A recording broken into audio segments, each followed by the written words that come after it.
Hi there, Sandra here. I'm going to go over the differences between Scal 6 version, the normal version, and the Pro version.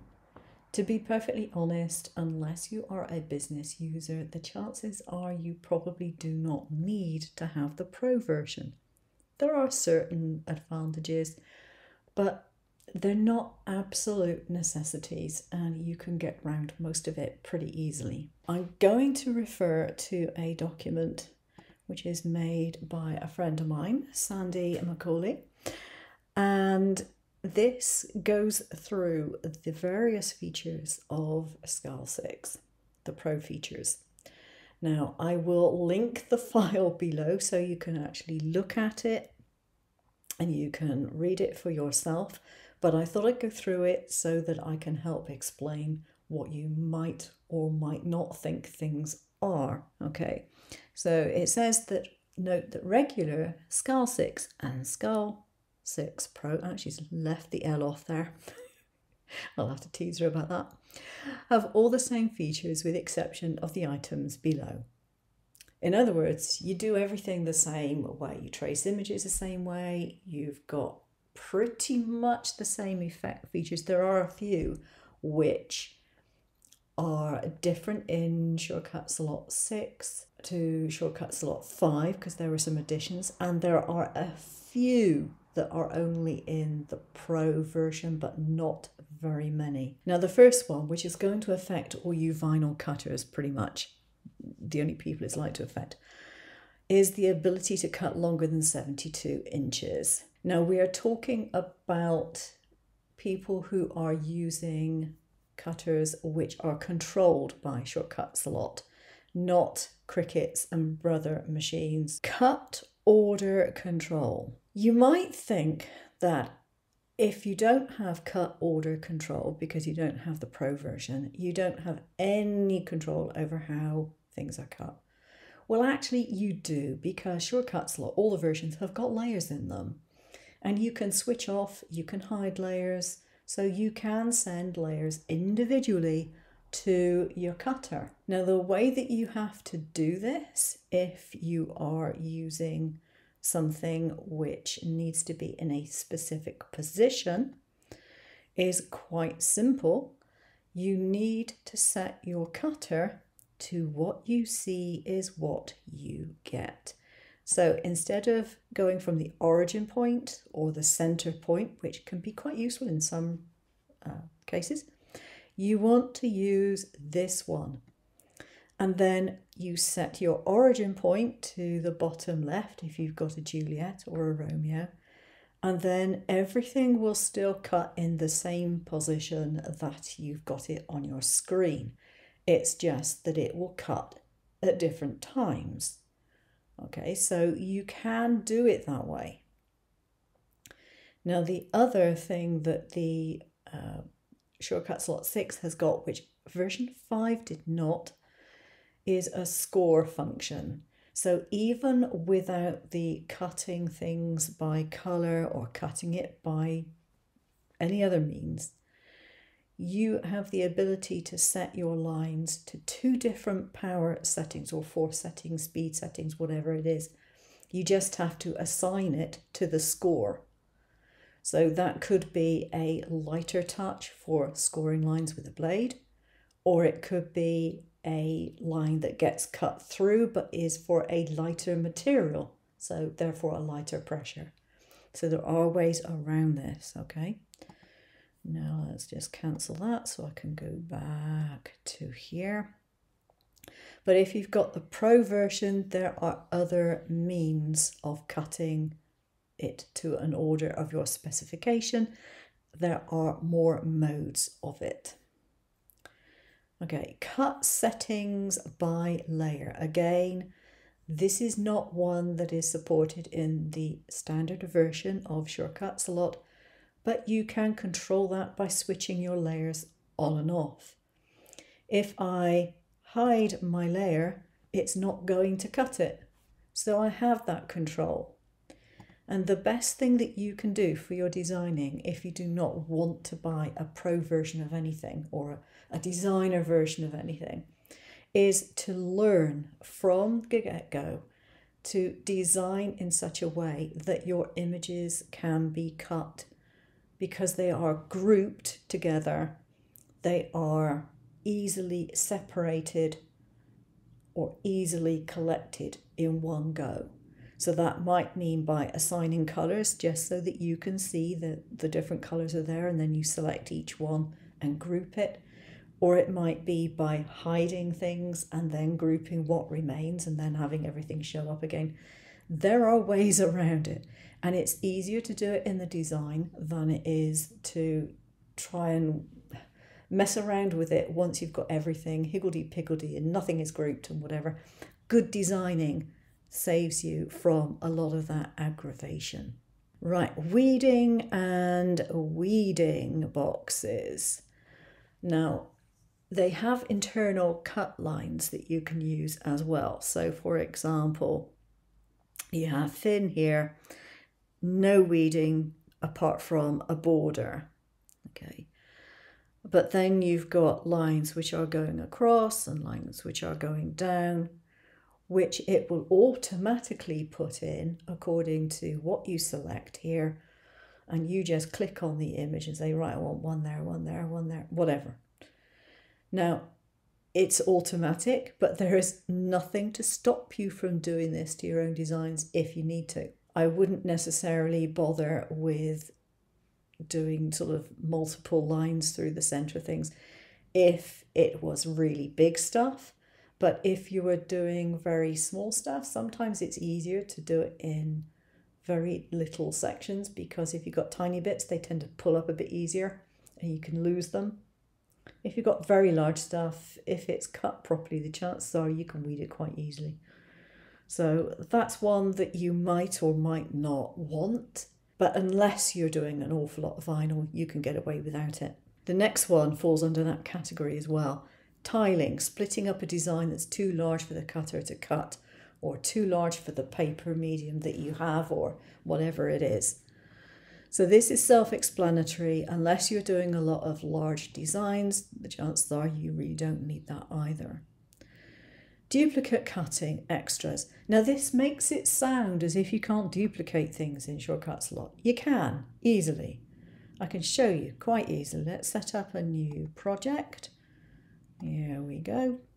I'm going to grab a shape from the library.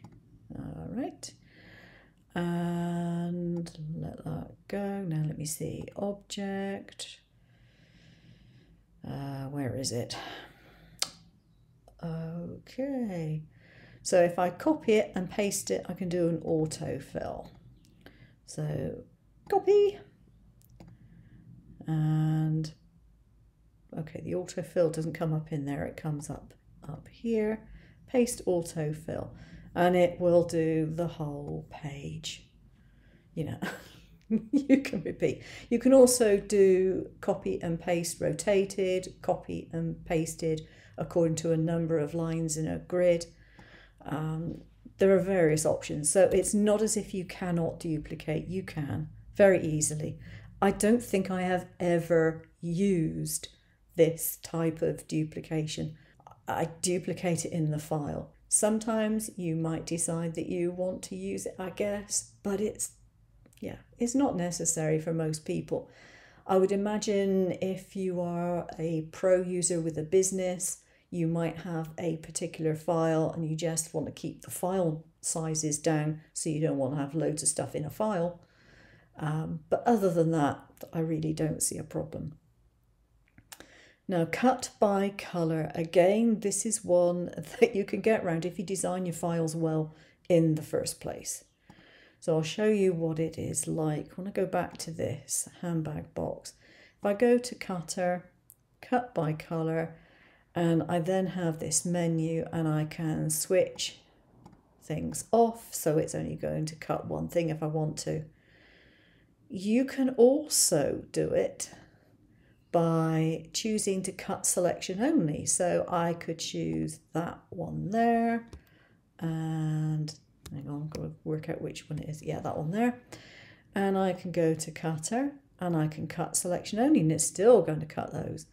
And again, I can check what you see is what you get, which is going to cut it where it is, or I could cut it from the origin or cut it from the center. I don't need to have cut by color to do that if I've already designed the file so that it's got the colors in it in the first place. So you can get around these things. End action options. Now that you can't get around. You can have your cutting head move at the end of a cut. So you have rewind to origin, advance, or set advance amount. It automatically rewinds to the origin in the regular version, which is what most people require it to do. But again, business users doing large rolls of vinyl, perhaps, maybe they don't want to. Or if you're doing long sheets of sticker that isn't actually pre-cut, maybe that's what it comes in handy for. Color alignment. Vinyl applications. It can be tricky aligning the various colors after cutting. To make the job easier, small alignment registration shapes can be added to the design and cut with every color of vinyl so they can be then lined up when layering the cuts. In the following diagram, the blue triangles can be assigned as color alignment. When you use the cut by color feature, these triangles will also be cut each time. Again, that's something you can do yourself. I've done it myself several times because I don't cut enough vinyl that I even think that this exists most of the time. So you can add shapes to your layers and you can just copy and paste them into each layer that you're cutting. So does it really matter? Again, if you're a pro user, it saves you the aggravation of doing it. Right, 3D extrude. Now this is one of the effects, and I have done a video which covers all the effects in Shortcuts Lot 6.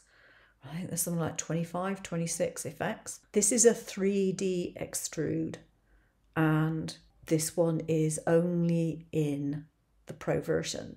Does it really make much difference to the average user? Again, probably not, because you have other tools that will do it. It'll take a little more work, but you could still do it. So unless you're doing an awful lot of this, it's really not going to affect you.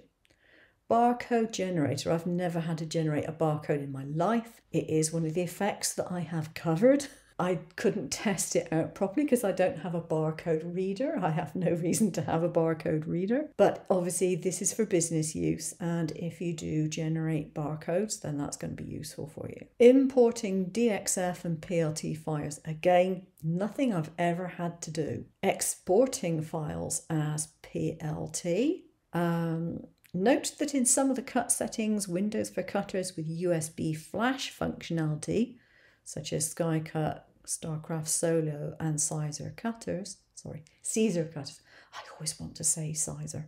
Siser cutters, like the salad. Yeah, I know. Saving as PLT is present in the regular version of Shortcuts a lot. Never had to do it. I don't know why I would need to. Right. Contour cutting on US cutters and others, which is not applicable to brother SNCs, obviously. Most cutter brands have full contour cutting, i.e. print and cut, enabled in the regular version of Shortcuts Lot. For some reason, Shortcuts Lot 6 Pro is required for contour cutting, but only if the cutter brand is US Cutter or a few other brands. The way to check if your cutter has print and cut capability in the regular version is to open the cut settings window and look for the print to cut button, this button down here in the lower left corner. If it comes up, you've got it. If it doesn't, you don't. See here, it's missing from the Titan cutter, which is made by US Cutters. So that is the differences between Shortcuts Lot 6 and Shortcuts Lot 6 Pro. And I think you can agree from that, for the most part, domestic users do not need the Pro version. If there is something that you are really concerned about, then check with Craft Edge. But the great thing with Shortcuts a lot is that you can download a test version. You get it for 2 weeks. You can't cut from it because it will put score lines through things. You can test it out, see what it's got, and see whether it works for you. And then if you want it, then you have to buy it to get the code to activate it. So there we go, the pro versions of Shortcuts a Lot version 6.